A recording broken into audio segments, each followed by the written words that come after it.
The summer Colleen Whitfield planted her first pear tree between 2 rows of field corn. Her neighbor Dale Musser leaned over the fence and laughed so hard his cap fell off. "Colleen," he said, picking it up and wiping his eyes, "you have officially lost your mind." She didn't answer him. She just pressed the soil around the root ball with both hands, stood up, brushed the dirt off her knees, and walked back to get the next one. That was the summer of 2009. She was 41 years old, recently widowed, and the sole owner of 120 acres of central Illinois farmland that hadn't turned a real profit in 6 years. The bank had called twice that month. Her brother-in-law had offered to help her out by taking the North 40 off her hands. And the county extension agent, a soft-spoken man named Gerald, who meant well, had sat at her kitchen table with pamphlets about corn subsidies and told her, gently, that she might want to consider simplifying her operation. What none of them understood was that Colleen had already done her research. She had spent 2 winters reading everything she could find about agroforestry, the practice of deliberately integrating trees into cropland, and what she'd found had changed the way she thought about the ground beneath her feet. The science wasn't new. It wasn't fringe. Universities in France and Canada had been studying it for decades. The USDA had entire programs dedicated to it. But in Harlan County, Illinois, in 2009, if you planted trees in your cornfield, you were the crazy widow woman on Route 12. She planted 11 trees that first summer, 2 Bartlett pears, 3 Honeycrisp apple trees, 4 Montmorency cherries, and 2 Asian persimmons that her seed catalog said were practically indestructible. She spaced them along the field's eastern edge, between the established cornrows. At intervals, her research suggested would allow enough light penetration for both crops to thrive. She staked each one. She mulched the base with wood chips she'd had delivered from a tree service in Decatur. Her neighbor on the south side, a retired farmer named Herschel Bates, watched from his truck for 3 days running without ever getting out. On the 4th day, he rolled down his window. "What kind of corn you plan on getting out of ground that's shaded?" he asked. "Less corn," Colleen said. "More of everything else." Herschel shook his head slowly, the way old men do when they've decided something is a waste of their time to argue about, and drove away. The thing about Colleen Whitfield is that she had not always been the kind of woman who did unconventional things. For most of her adult life, she had been what people in Harlan County would call sensible. She'd married her high school sweetheart, a big-hearted man named Paul, who farmed the land his father had farmed and rotated corn and soybeans, the way everyone rotated corn and soybeans. And she had kept the books and raised their 2 daughters and made the kind of quiet life that looks exactly like what it is from the outside. Steady, decent, ordinary. Paul died of a heart attack in March of 2008. He was 44 years old. He was out in the equipment shed, checking on the tractor, and he was gone by the time the ambulance arrived. After the funeral, after the casseroles stopped coming, and the daughters went back to their lives in other states, Colleen was alone on 120 acres for the first time in her life. And she had a choice to make. She could run the farm the way it had always been run. Hire out the fieldwork, plant corn, plant soybeans, sell at harvest, hope the margins held. Or she could do what she'd been quietly thinking about for 2 years. Paul had been a good farmer. He had also been a resistant one. Any time Colleen mentioned what she'd been reading, about soil, carbon, about cover crops, about the way certain tree species could fix nitrogen and reduce the need for synthetic fertilizer, he'd listen politely and then say something like, "That's interesting, Col," in a tone that made clear he found it the opposite of interesting. He wasn't dismissive out of cruelty. He just farmed the way his father had, and his father's way had worked well enough. But Colleen had watched the soil on their land change over 20 years of continuous monoculture. She'd noticed the way rainwater ran off the east field faster than it used to, the way the creek at the back of the property ran brown for days after a hard rain, the way they needed more inputs every cycle to get the same yields. She hadn't said much about it while Paul was alive. She said everything about it now that he was gone. The bank loan she took out in the spring of 2009 was not for more corn seed. It was for trees. The first 3 years were, by any conventional measure, a disaster. Her corn yields on the planted rows dropped. Not catastrophically, but enough that when she filed her numbers at the end of each season, they looked bad on paper. Herschel Bates stopped asking questions and started making statements instead, usually delivered to other people at the grain elevator. Word got around. The pastor at her church, a well-meaning man who had no business commenting on agricultural land use, made a house call in the fall of 2010 and suggested very carefully that perhaps she was still processing grief and that making major decisions while grieving was something to be cautious about.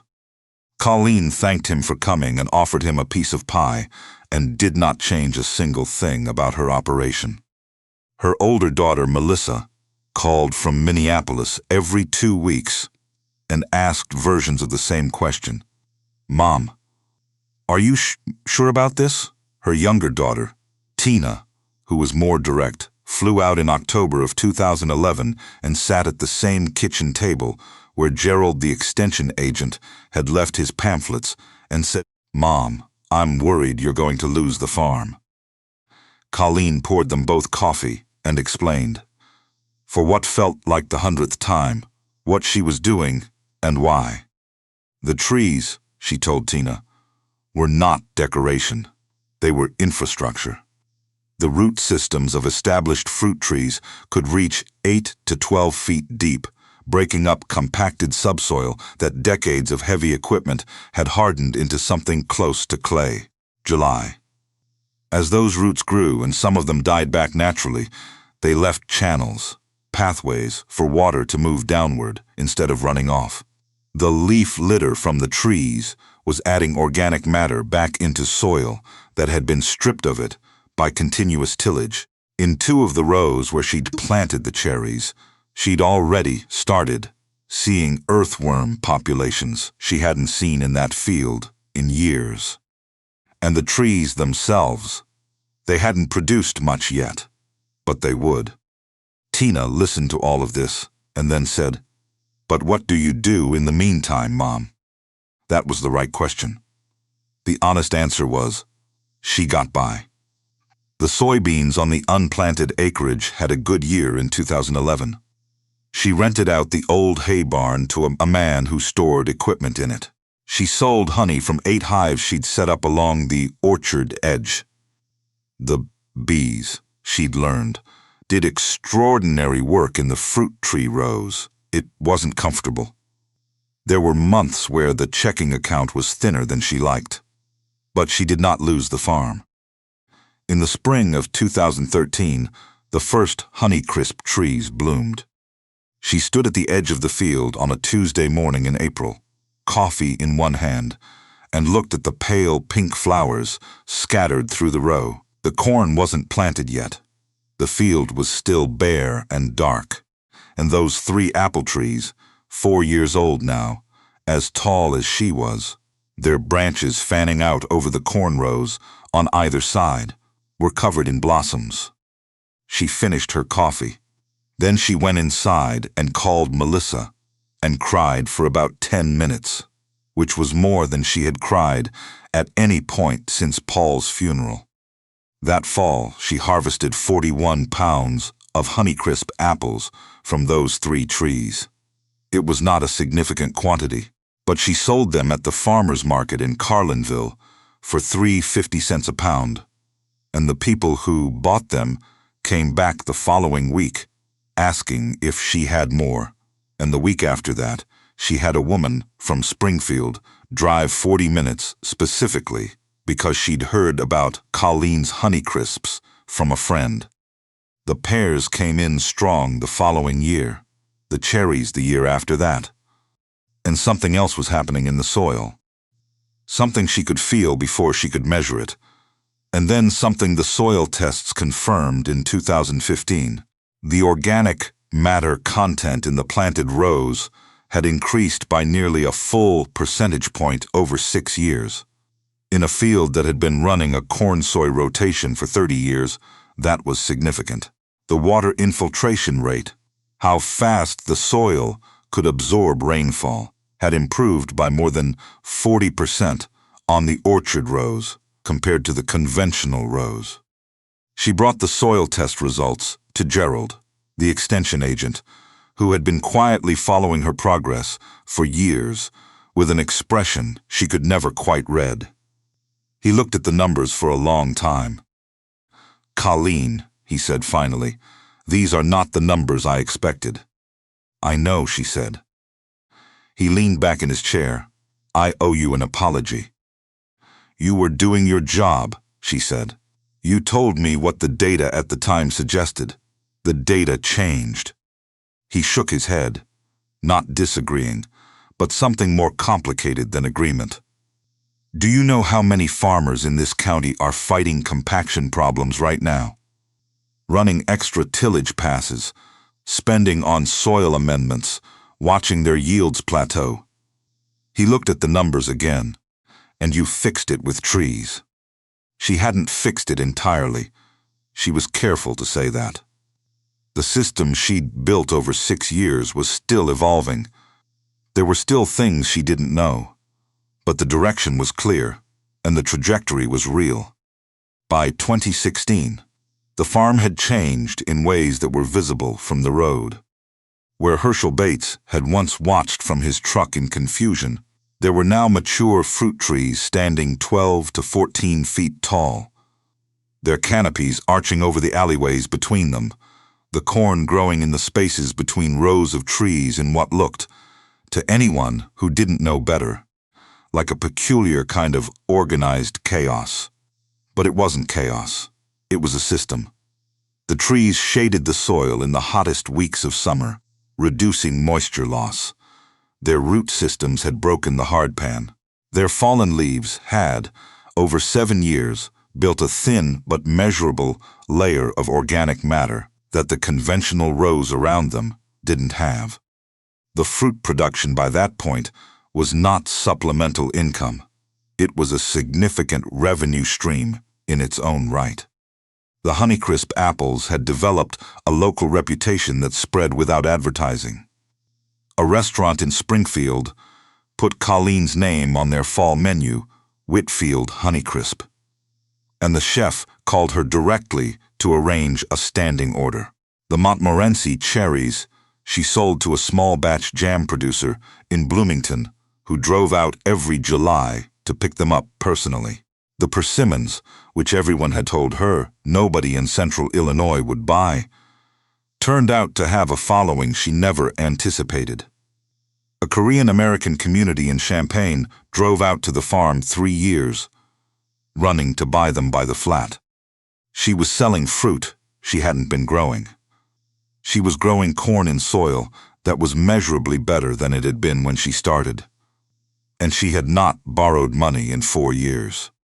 In 2017, Dale Musser, the neighbor who had laughed until his cap fell off, knocked on her door on a Saturday morning. He was older now. They all were. He held his cap in his hands the whole time he talked, which she noticed and did not comment on. He had, he said, been watching what she'd done.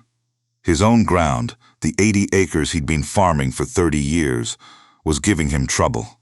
His yields were down, his input costs were up.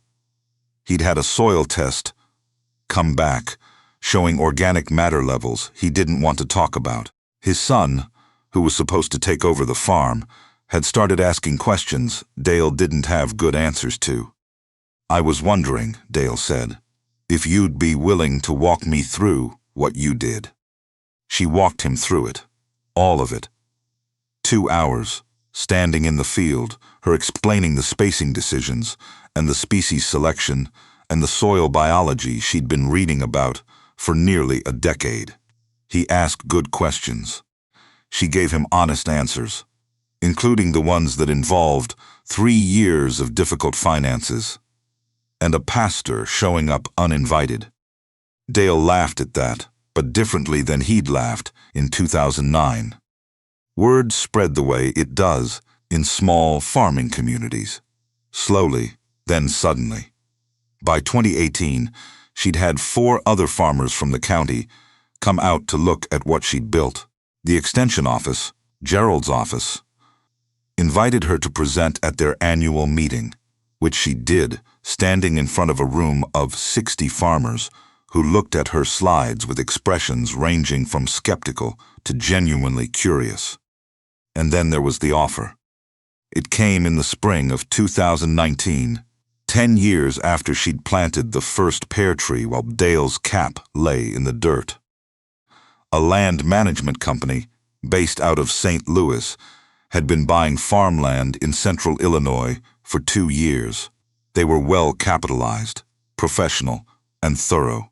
One of their representatives, a young man in a good suit who introduced himself as Brandon, drove out to the farm and sat at Colleen's kitchen table and laid out a purchase offer for all 120 acres. The number was substantial. She won't say exactly what it was, but people who know the land market in that county and have done the arithmetic put it somewhere in the range that makes most farmers blink twice. She looked at the number for a moment. Then she asked Brandon how they'd arrived at it. He explained the base land value, the comparable sales in the region, and then he got to the part that she found interesting, the premium. The company had factored in what they called established biological infrastructure, the orchard system she'd built, the soil improvements, the water infiltration data she'd shared with the extension office, the documented yield stability over a decade. They were paying above market specifically because of the trees she'd planted and the soil she'd rebuilt. The same trees that Dale had laughed at, the same soil that Gerald had quietly doubted, the same farm that her brother-in-law had offered to take the North 40 off her hands. She thanked Brandon for coming out. She offered him coffee, which he declined, and she told him she wasn't interested in selling. He asked if she'd like to think it over. She said she'd been thinking it over for 10 years, in a manner of speaking, and her answer was no. He left a card. She put it in the kitchen drawer with the other cards she never called back. What happened next was the part the county found hard to digest. 2 of the other farms in the area that had expressed interest in her methods, farms belonging to neighbors who had watched and waited, and finally, cautiously, started asking questions, reached out about something different. Not about buying her land, about learning from it, about whether she'd be willing to consult on their own transition. She said yes to both. She is careful to say, a wealthy woman in the way the word is usually used. The farm is not a spectacle. She doesn't have a website or a YouTube channel or a line of branded apple butter, though people have suggested all 3. She still drives the same truck she drove in 2012. The farmhouse needs a new roof, which she is getting around to. But when people ask her, and they do ask her, more now than ever before, what it was like to spend the better part of a decade being the person everyone thought had made a terrible mistake, she tends to get quiet for a moment before she answers. What she usually says is this: the hardest part was never the work. The hardest part was knowing something was true. Not believing it might be true, but knowing it. In the way you know things when you've read enough, and looked hard enough, and watched the ground long enough, and still having to wait for the world to catch up. The pear trees by the fence line are 17 years old, now. Their trunks are thick enough that she can't get her hands around them. In a good year, they produce more fruit than she can sell at the farmer's market. And she gives the surplus to a food pantry in Litchfield that has started specifically requesting them by name. Dale Musser finally planted his own fruit trees in 2020. He called her the morning he finished and left a voicemail that just said, "Okay, I think I understand now." She saved that voicemail. She still has it. I keep thinking about the moment. Colleen stood at the edge of that field in April, coffee going cold in her hand, looking at 3 apple trees covered in blossoms. Nobody was watching. Nobody was there to see it. And that's exactly the point. The things that matter most rarely happen with an audience. What strikes me about Colleen's story isn't the offer from that land company, or the fact that Dale finally came around, or even the soil numbers that made Gerald go quiet. What strikes me is the decade in between, the part nobody wants to talk about, the years when she was just wrong, as far as everyone around her could tell. The years when her yields looked bad on paper and her daughters were worried, and the pastor showed up with concern, disguised as kindness. She kept going anyway. Not because she was stubborn, and not because she had nothing to lose. She had everything to lose. She kept going because she had done the work of actually knowing. That's different from believing. Believing can waver. Knowing, the kind that comes from years of reading, watching, testing, adjusting, that's something harder to shake. She had earned her certainty through effort, not faith. I think that's what people miss when they tell this kind of story as a simple underdog victory. They flatten it into a feel-good arc and lose the texture of what it actually took. It took integrity, the willingness to do what she understood to be right for the land, even when the land wasn't giving her visible results yet, and everyone she knew was watching and waiting for her to fail. It took a quality of mind that doesn't come from instinct, but from discipline. The kind of slow, patient intelligence that reads soil tests at the kitchen table for 2 winters and actually changes its behavior based on what it finds. And it took something in the spine, some quality of endurance that most of us don't know we have until we absolutely need it. Cause and effect don't always show up on the same schedule. That's the thing. The roots were doing their work underground for years before anyone could see the results above the surface. The organic matter was building. The earthworms were coming back. The hardpan was breaking up. None of that showed up in a yield report. None of that would have shown up on the balance sheet that her brother-in-law looked at when he offered to take the North 40 off her hands. What Colleen understood, and what the people around her didn't, is that the land responds to how you treat it. And that response takes time. You can extract from soil for 30 years and not feel the full cost until suddenly you do. You can invest in soil for 3 years and not see the full return until suddenly you do. The ledger is always being tallied. It just isn't always visible. Dale Musser planted his own trees in 2020. He called her the morning he finished. That voicemail, that quiet, plain admission, might be the most honest thing one farmer has ever said to another. It didn't take a confrontation. It didn't take an apology tour. It just took time, and eventually the evidence, and a man willing to follow where the evidence led. I find myself hoping I have that kind of honesty in me. The kind that can look at what someone else built while you were laughing and say, "Okay, I think I understand now." That's not a small thing to say. Most of us never say it at all.